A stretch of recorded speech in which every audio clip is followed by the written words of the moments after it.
You're supposed to come right back on. Was that the delay turn off right there? Maybe. Wow. There's supposed to be a smoke machine when the lights flash like that when I'm about to give a presentation. Neon lights, things like that.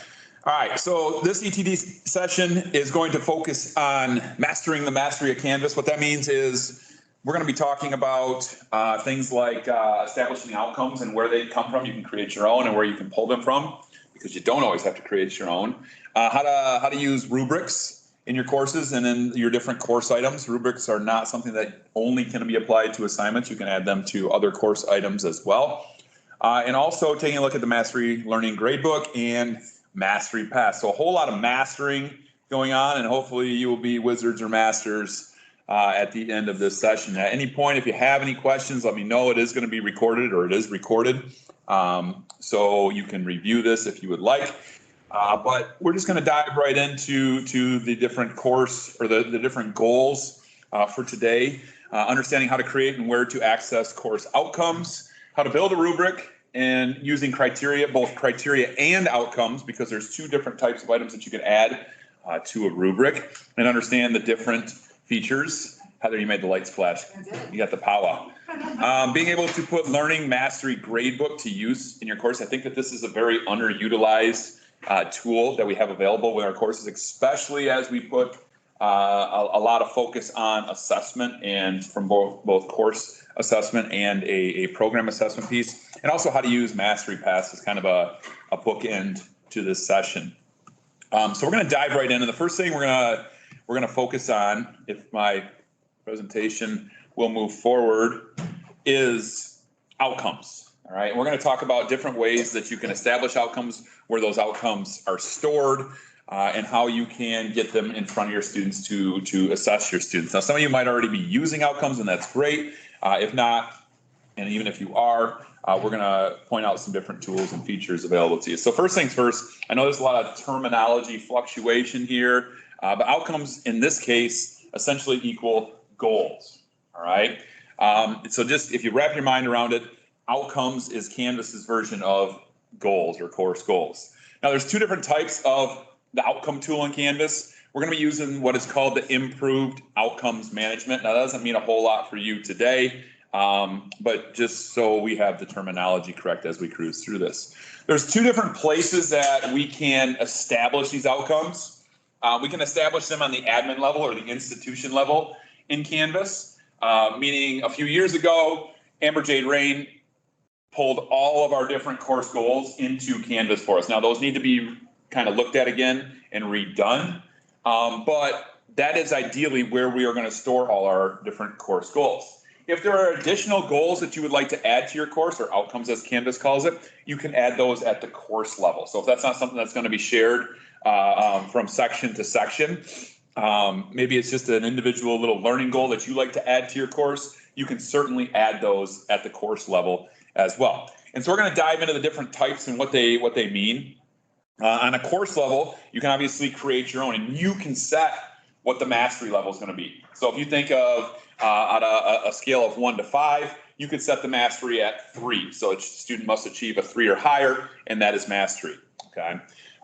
You can make it 1 if you'd like. All right. That's totally up to you. At the institution level, you have to go out and find these, and I'm going to show you how to do that here in a second. But when we're dealing with institutionally set outcomes, we're gonna set those as a group as far as what the mastery level is going to be for those goals, and that's something that you would define within your departments.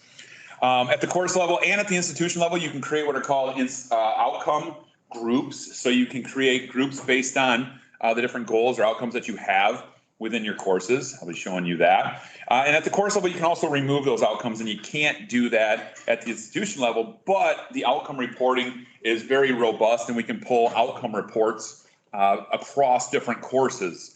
So that can be very useful when we're talking about course assessment for our institution. I'm not going to get into that screenshot right here because I want to keep cruising through. But I do want to talk to you about different calculation methods, okay? Because when you create your own outcomes, you have the ability to define how you are going to calculate that outcome.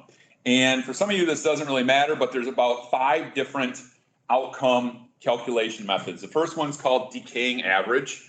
And what that does is it weights your different outcomes and how they're used. So if you have a course goal that is being assessed 5 different times within your course, for an assignment, a quiz, a discussion, an assignment, you can have it so that as time goes on, the most recent carries the most weight, okay? The others don't necessarily fall off, but they are weighted less than the most recent one.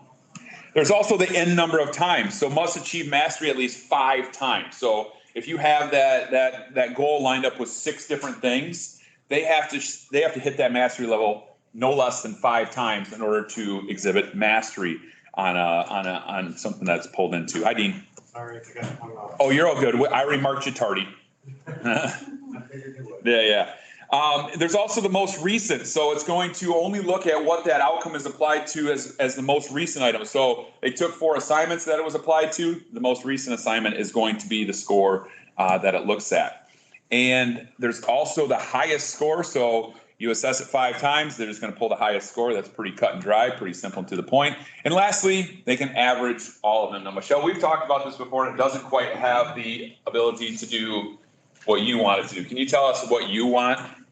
I want 2 different artifacts, a lab test and a lecture test, combined in the 72.5% or better. So I want those 2 things. Sometimes there's 3 things that I want them used together to assess my. But average wouldn't work for that?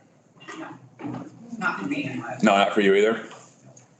Not unless I make them work the same amount of points, You have to. right? I mean, it wouldn't have a 100-point test and a 50-point lab test, and out of 150 points, So 100. but no, we would have to look at this though, because you're thinking in terms of the grade and assignment point value. This is looking in terms of setting a mastery level. Okay, so think about 2 different separate things, 2 different silos here. One is your grade that's going to go into your regular grade book, and this is going to go into learning mastery. So you attach a rubric to that quiz, put that outcome on there, and you get to designate what level they met. Right, But they- I I can do need it the 2 separately things. on each one. But yeah, but then what if they met it on the test but not on the lab part, or the lab part and not the test? That's Then they didn't actually meet it, because they needed to do it on both, at least from my assessment purposes. Yeah, because my goal is, the endocrine system, and part of that is the anatomy, and part of that is the physiology. So they need to do both to. Well, then they showed mastery on one assessment and didn't show mastery on the other. Right, but combined, if they show 72.5, I count it as mastery. So then There's overlap. you would set your mastery level as so, and I think average might work on that. We can talk about it more, but it's good to dive into this and trying to figure out how this can best work for us. And if you're doing it and figuring out how it can work, then we can make sure that it works best for others as well. So certainly some different options when it comes to not only setting mastery, but defining how to get to mastery. The nice thing about new quizzes, for those of you that are still on the fence a little bit, new quizzes is going to allow you to do something you previously couldn't do. So previously you could just attach an outcome to a rubric that's attached to the quiz, the classic quiz, and that's how you would tie your outcomes into a quiz. Now with new quizzes, you can do 3 different things, 3 alignment methods. You can align it with a rubric like you did before and attach it to the overall quiz. And I actually have an example up here. Where is my quiz here? Okay, so here's a new quiz right here. Okay, and down in the bottom left, I know that's kind of hard to see if I zoom in a little bit. You can see you can add a rubric to that new quiz right there and establish a rubric. Now we're going to talk about rubrics here in a second, but just know that you can put you have the choice to only put outcomes on a rubric if you choose. You don't have to set up a whole bunch of different criteria for scoring on a rubric. If you just wanted to attach the outcome and score that via the speed grader, you can do that, okay? And I'm going to get into rubrics here in a second, and I'll explain more of the different individual settings for it. But a second way that you can add an outcome to a new quiz is via individual quiz questions, okay? So you can go into a quiz question. Let me find it here. I had these things all set, but then I lost track of where each one was. No big deal. I'll just go into build here. So you can go into your quiz and each individual question, if we go to edit it, if we scroll down, you'll see align to outcomes, and you can actually align course outcomes to individual quiz questions, okay, to help you really zero in on if they are proficient with the different goals or outcomes within your course. And the third way is to the quiz overall. Now you're like, how is that different than adding it to a rubric? And the example is right here up at the top where it says outcomes. You actually have the ability to drag in outcomes, those course outcomes, okay, or pull them in right from your outcomes area within your course.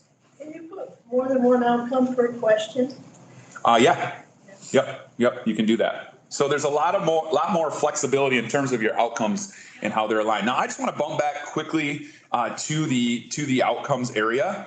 So if we're in our course, on our course homepage, I'm sure many of you have seen the outcomes area of the course. Now there's more to it than just meets the eye here. Okay, so you can see that you have your different outcome groups here. And when I talk about groups, that's what I'm talking about.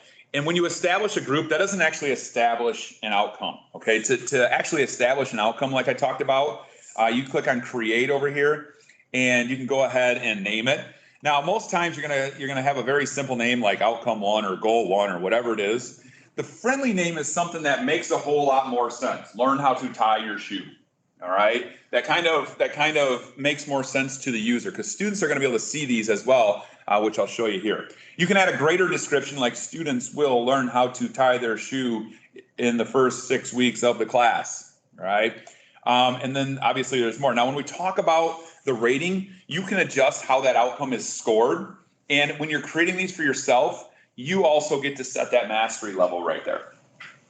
All right. Lastly, we talked about that calculation method and having the ability to set that. And right from here, you can choose how you want to calculate it. Okay. I'm not actually going to create one right here. The other option is to find outcomes. So I talked to you about them being all those course goals being loaded at the MCC account level. We can do that. Okay. And you can see that all of these different goals, you can see all the different programs are here. Arts and humanities, you can see all the different courses and all the different goals that are listed here, and you can search for them as well. Yes, Heather? I just want to mention from a curriculum perspective that these things get updated constantly, and we need a procedure where if we're going to be moving forward with this, that they're getting updated here as well. Right. They're not linked. Right. So that's a good caveat right there. Don't use these because these all need to be updated. None of those are up to date. Right. It's been several years since these were imported. The nice thing is we can update these on a spreadsheet and very easily import them to update them into this area. I don't think curriculum plays nicely with spreadsheets, but we can find out. Well, we can talk to Canvas about that. It's just a matter of getting a bulk CSV file that has the headings that they need, and then we can get them in there. Okay. But regardless, once those are set up, they are very easy for you to pull in. It's not necessarily something that we have obviously adopted yet, but it is, the functionality is there. So any other questions to this point? Yes. If you had old quizzes, because we have one for the math department for our GELO thing. Yep. It's in the old quiz format. He said he's gonna take it and put it over into a new format. Once it's put into the new format, we can do this even though it's coming from an old quiz? Yes. Okay. Correct. I just wanted to make sure that whole quiz wasn't gonna have to be rewritten or. No. Those questions. So all old quizzes can be converted to new quizzes. Okay. And then we can align them still. They didn't need to be aligned as a new quiz. You got it. In fact, the functionality has increased in that. Before, I think this is a classic quiz right here. The only way to align anything would be to go up to the menu dots here in the preview area and then add a rubric or create a rubric from there. Okay. So kind of clunky. Now you can add it to individual questions and add multiple to individual questions if you'd like to do that. I know they weren't originated there. That's what I wanted. Correct. So just a few rules before we move on from outcomes. Outcomes that have been aligned with an assignment question bank cannot be deleted unless they are removed from the assignment question bank /question bank. So if you've pulled those in and they are a part of something, you cannot get rid of those. Not that you're looking to necessarily clear those up. Outcomes that have been used to assess a student cannot be deleted. All right. So once they've been used to assess a student, whether through a quiz or on a rubric, you cannot get rid of those. So what that means is sometimes you might want to go into your outcome area. Okay. So we mentioned this is obviously we don't want to do it here from the MCC one. Okay. But if you go to your outcome area and you would like to get rid of some of these, so I don't want goal 1 to be there anymore, I can go down here and check those and remove those. I can get rid of those. Institution goals, you cannot get rid of, okay? And you definitely can't remove them from the course if they've already been used to assess a student. If an outcome does not include an edit or delete link, it is an account level outcome or imported outcome that cannot be edited or deleted for obvious reasons, okay? Because they're owned by MCC, the MCC account. And lastly, when you're creating a learning outcome, you should also define a criterion that can be used when building assignment rubrics. So basically you've created that goal. Now, how are you going to also have the language to critique or use it as a criterion in your rubric? Okay, so be thinking about that. And they should probably go hand in hand. If you have a goal, it's a measurement thing, okay? And it should be pretty easy for you to identify, but that's just a helpful little tidbit because sometimes setting goals can be difficult, especially if they're not something that's already been established on a syllabus or something like that. So now we need to talk about the vehicle for transporting these outcomes to your assessment pieces, and that's the rubric. So most of you are probably very familiar with rubrics. The issue comes in when we're trying to not only bring in criterion items for assessing students, but also pulling those goals in, okay? Because they can be kind of like an and or, if you will, when it comes to student assessment. So rubrics are used as graded criteria for students, can be added to assignments, quizzes, and graded discussions. So 3 of the probably most used items that we have for assessment in our courses can include rubrics. And if they can include rubrics, they can also include outcomes. Rubrics cannot be edited once they have been added to 1 or more assignment. Okay, so if you add it to 1 assignment or 1 discussion or 1 quiz, you can go back in and change that rubric. If you start adding it to multiple, they don't allow you to edit it. That just makes it so you're not like, oh shoot, I forgot I also added this to this assignment as well. Okay, so that's something good to know. When you delete a rubric, Canvas will remove the rubric from all associated assignments in the course and remove any existing scores and assessments given using the rubric. So we're going to dive into how to create a rubric. Okay, and you can do that from 2 different areas. Well, I should say you can do that from both the rubric area and from the assignment discussion quiz area. So on your course navigation, you have a rubric area. Now I do want to point something out here.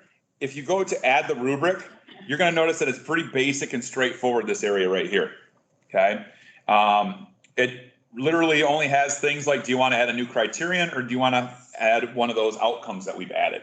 Okay. In order to add an institution outcome to your rubric, you have to first pull it in the outcome area. Okay. So I showed you how to, in the outcomes area, I showed you how to get to the MCC area by going to find. If you want to add one of these to a rubric, you have to first go in here, and I'm just going to do it quick. Okay. Where's my Jello? Here's my Jello one. So I'm going to pull in, let's say I already have Jello 1 and ETD Jello 1, ETD Jello 2 added. I'm going to go ahead and add ETD Jello 3. It's a whole lot there. Okay. And I am going to add that into my course outcomes area. So now when I go back to my rubric, I have a choice. Okay. Do I want to use this rubric to straight up score the students? So when I'm in SpeedGrader, I can score their assignment using it.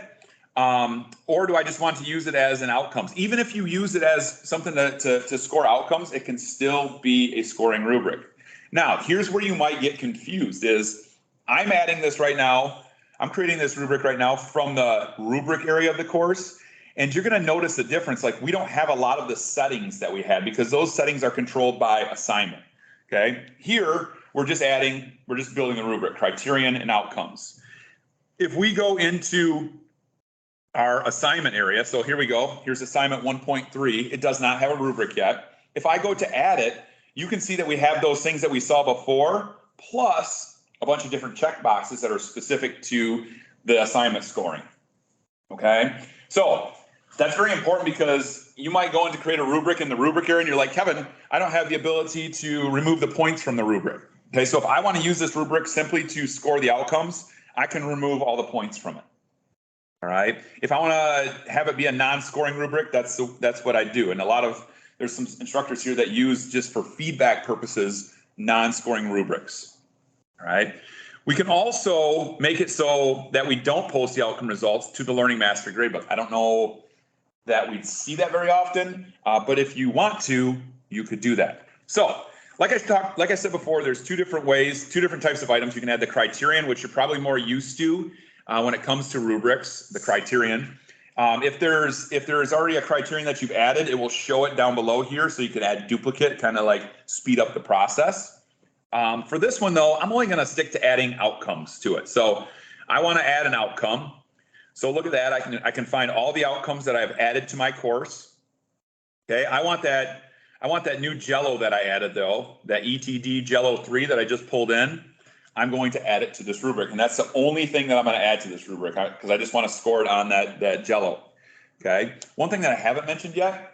We can create course goals, but we can also establish program goals to bring into your rubrics as well if you wanted to do that, okay?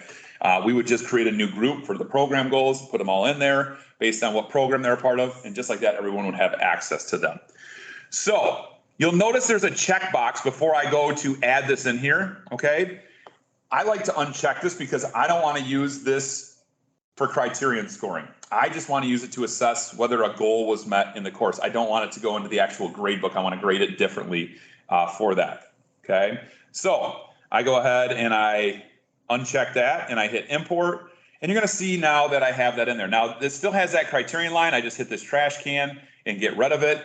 And just like that, I have a rubric established so that I can grade that particular course goal on that assessment when the student turns it in. Any questions so far? So I'm going to keep showing you how this process works.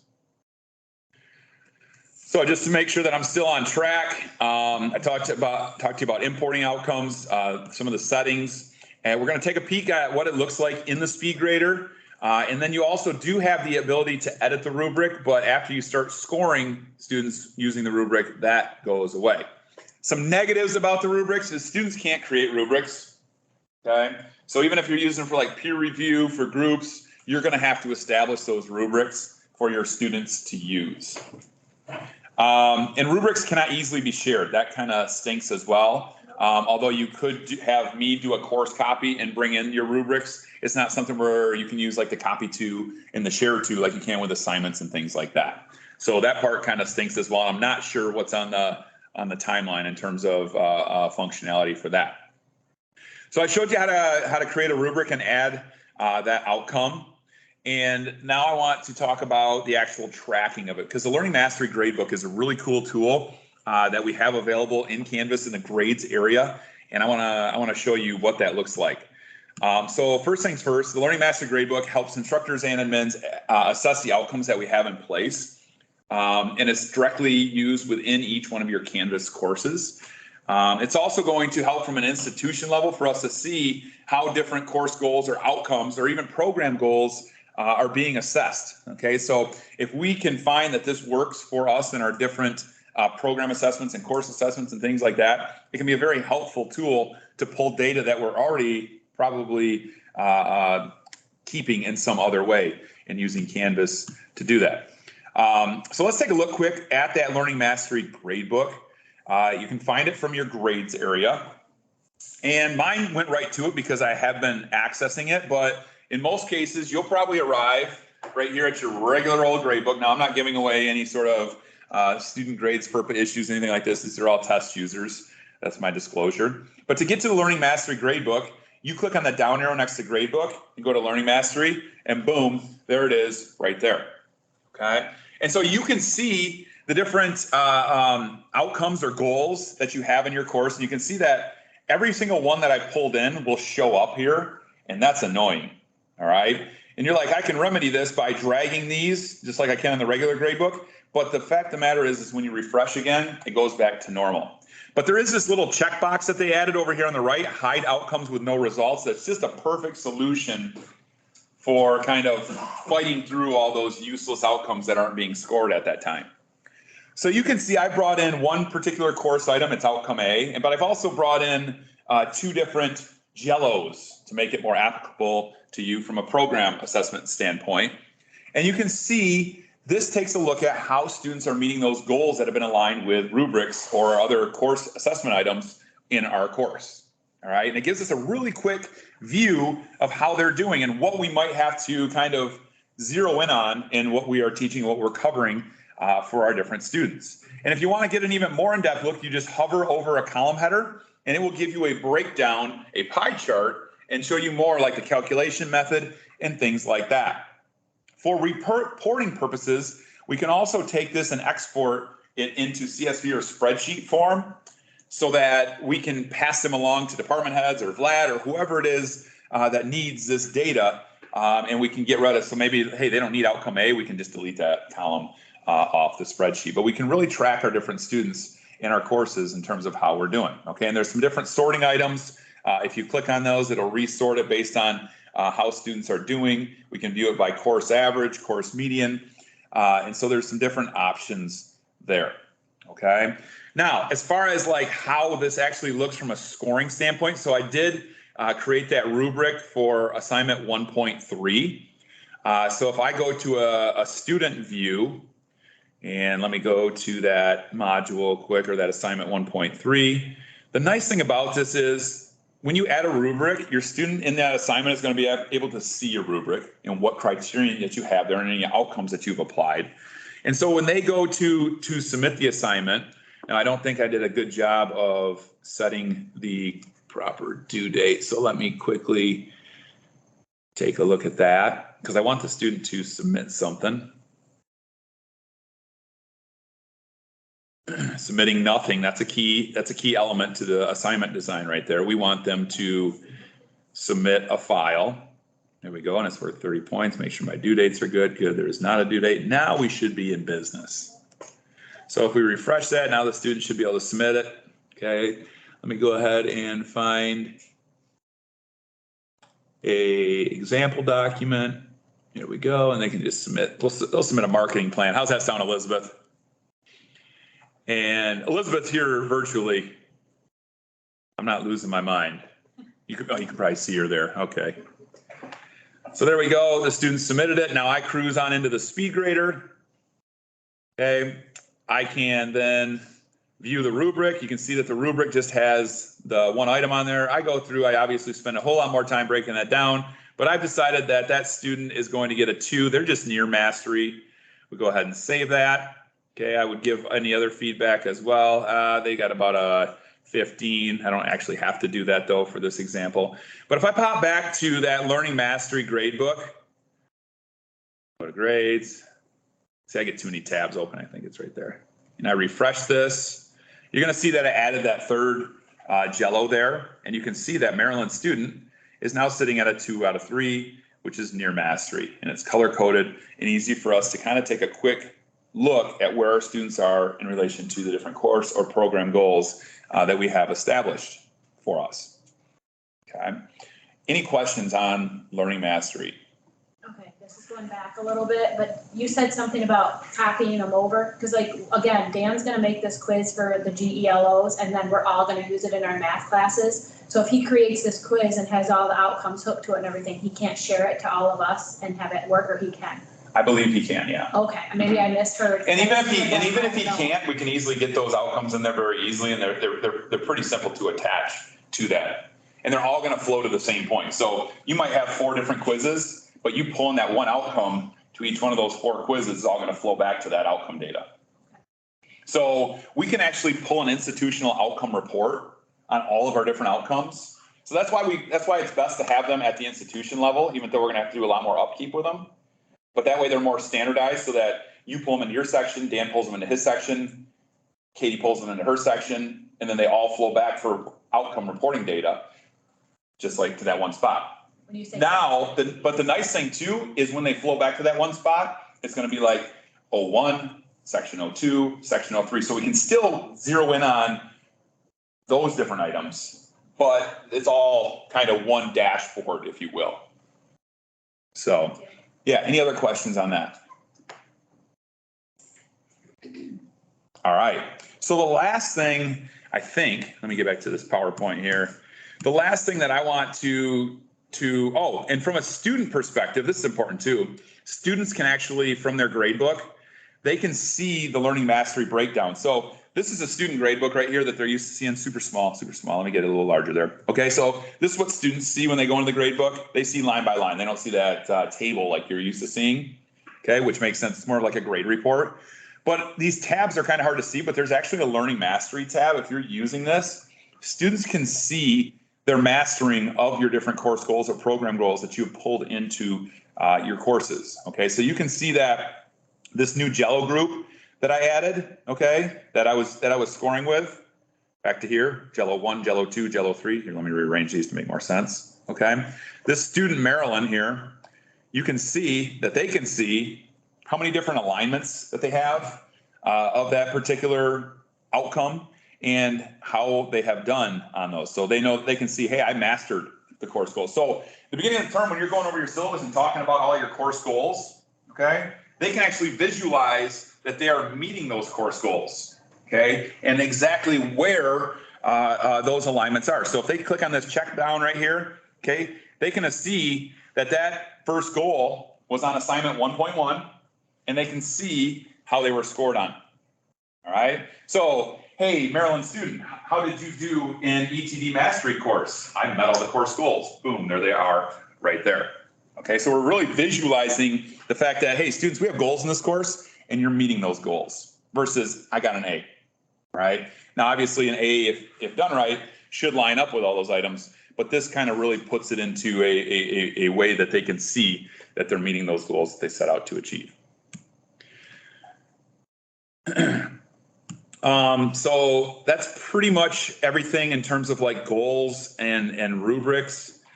I want to talk also about MasteryPaths, and this kind of takes a different path, but it had the word mastery in it, so I wanted to include it. And I know I included it last time in the helpful help for helping students ETD session.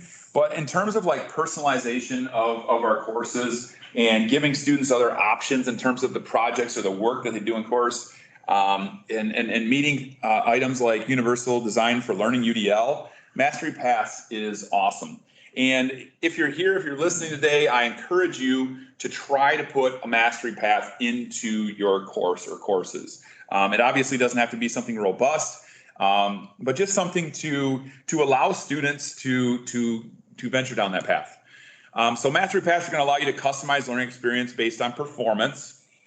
You can enable mastery paths, which we've already done. It's already available to you. I'll show you what that looks like. And it's going to also, it does kind of track back with mastery because it provides an opportunity for students to have multiple opportunities to show and achieve mastery. Okay, so you might have a student that doesn't do very well on assignment, but they do a whole lot better on like a quiz or a project that you have. A mastery path will allow them to do that. Okay, and the way that it works is you can assign a prescriptive item. They might take a test, they might take an assignment, and based on the score they receive, other items will be assigned or be made available to them, I guess is more a more accurate way to do that. Okay, and it allows you to create differentiation. So if you're filling out that rainbow rubric and you say that you have differentiation in your course or courses, this is one way for you to check that box. All right. And so, like I said, it starts with a prescriptive item or a pre-assessment item. It's got to be graded. And from that, more items will flow to it. So let's just cut to it and let's dive right in quickly. So if I go to the module area of this particular course right here, now this is a test course.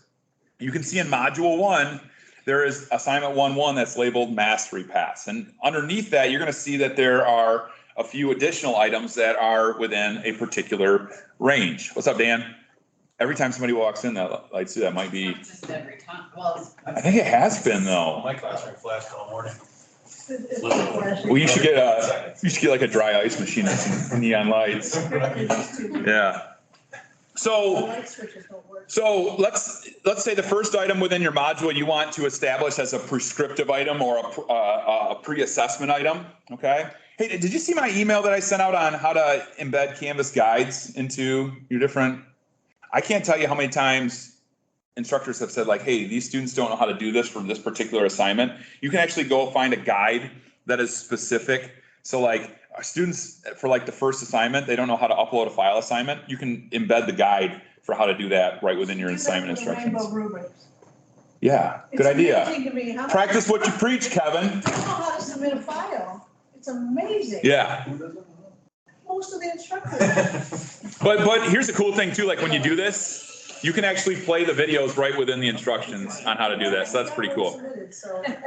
But anyways, to set up a mastery path, you just go to edit on your assignment and you'll see a tab up top, and that's your MasteryPaths tab. And you can start adding your different point ranges. So for this one, it's 10 to 8, but I could change this really easily to like anyone that scores 10 to 7 will get these items. Anyone that scores 7 to 4 or below 7 to 4, so 6 to 4, or I guess 6.9 to 4, will get assigned these items, okay? So maybe a lower score might get like to get reassigned like some readings or some pages or some resources and things like that. And it's very easy to add items. You click on the obnoxious plus right here, and you see that you can check and add any of these different items.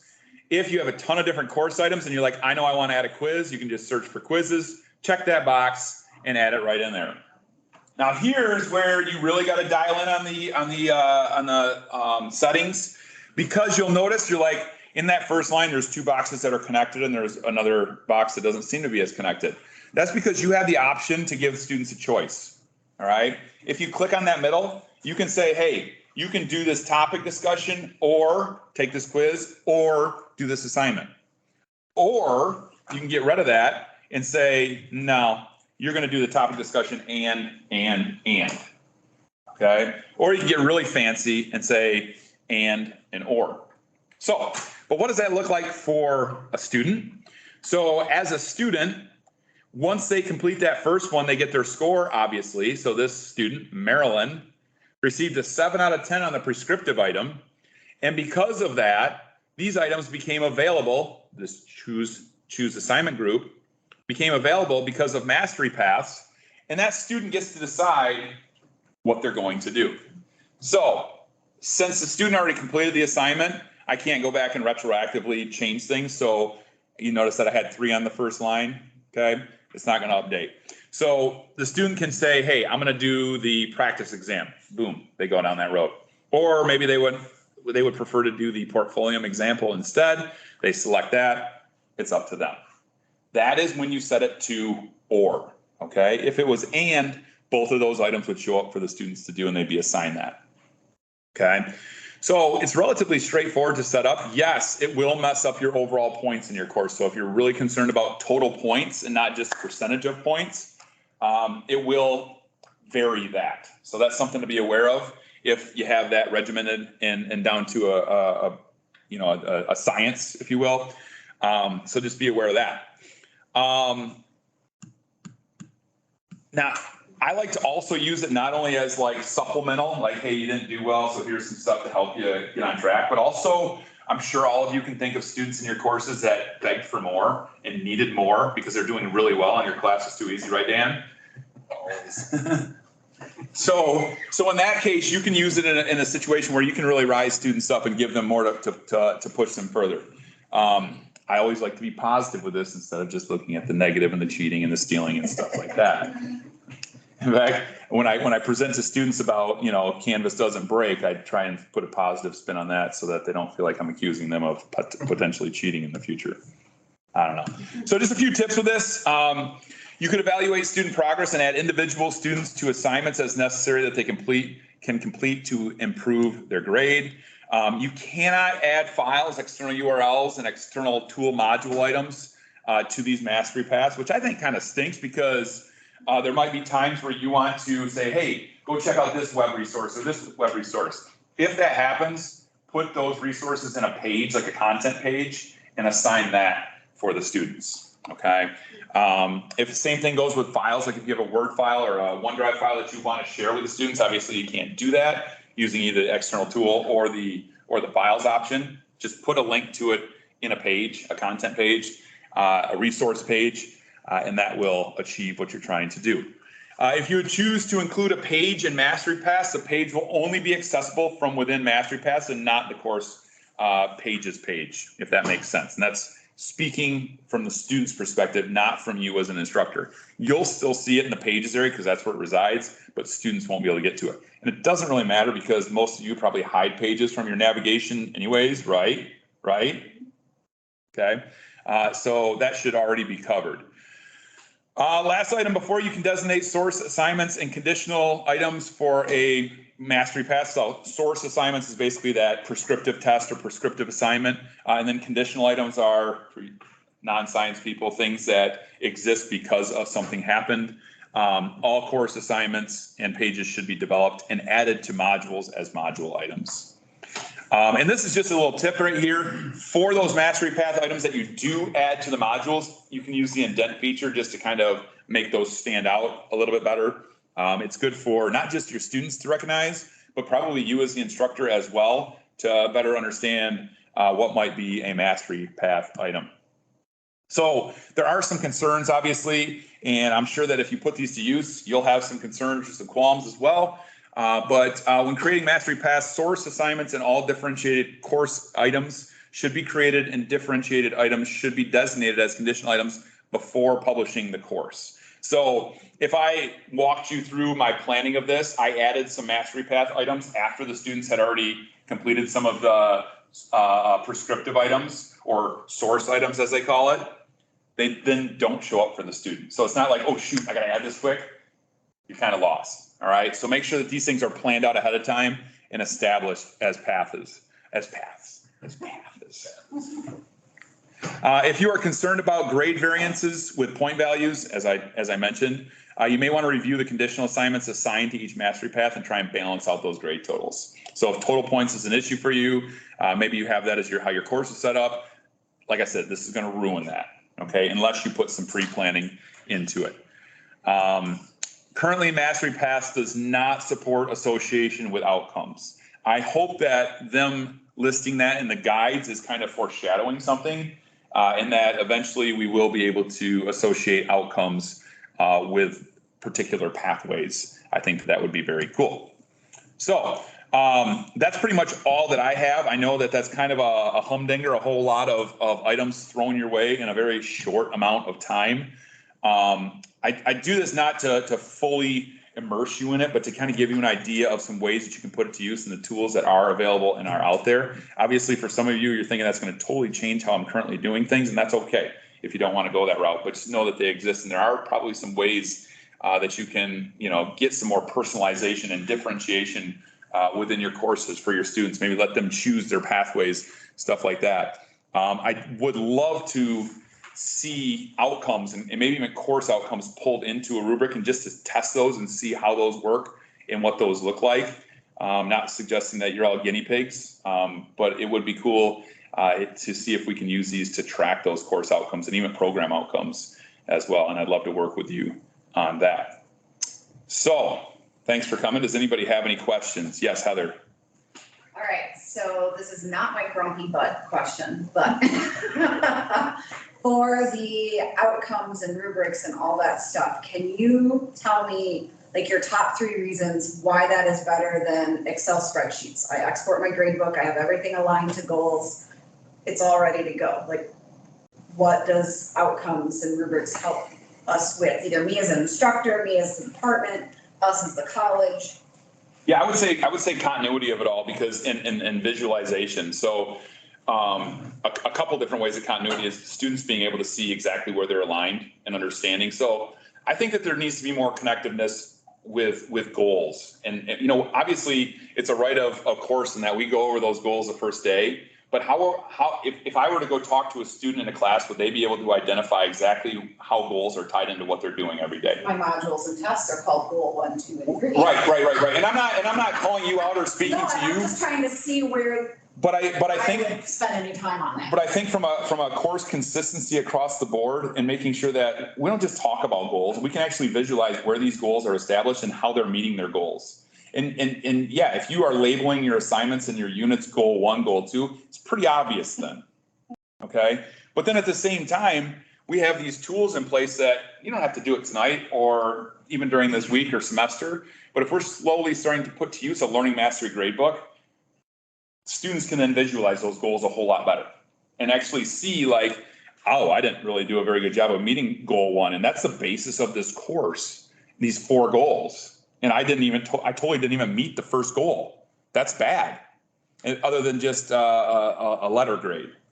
Okay, so I guess my question is like, what's the point of even going over the goals on that first day if we don't even really talk about the goals much the rest of the term? And I'm not saying that you don't do that. Right. But I know, and I've been guilty of in the past, of not stressing these goals. Like, goals are set for a reason. Specific, measurable, all those things. But if we're not following up on those goals, what's the point? You know? So this, to answer that question again, is just the visualization, not just from our instructor point of view, but connecting it to the students as well. You got a problem with how you're doing this course? Well, look. So, and then if we expand it and program goals works in there, then we can really start tracking those program goals across different courses as well through the click of a button in the SpeakGrader. So I think it's something to look at if nothing else and see if we can make it work. And at the end of the day, it can export that spreadsheet that you have as well. So I think if you're already doing this, well, then you're in a good spot. But I think that there's probably a lot that aren't doing something like this that now we could be doing it very easily. Kind of holds the hand and sets it up. So that's a good question. Any other questions? Great. Means I did a good job. Either that or you're confused. There's a lot of information. There really isn't. We could probably spend an hour just talking about rubrics and setting up rubrics, and an hour on outcomes and setting up outcomes and all the different pieces. But yeah, I'd love to help people set these up and see if we can at least pilot them. So, all right, well, I'm going to end the recording, and that concludes the session. And there's some pizza if you haven't had any pizza yet. Thank you so much. Thank you.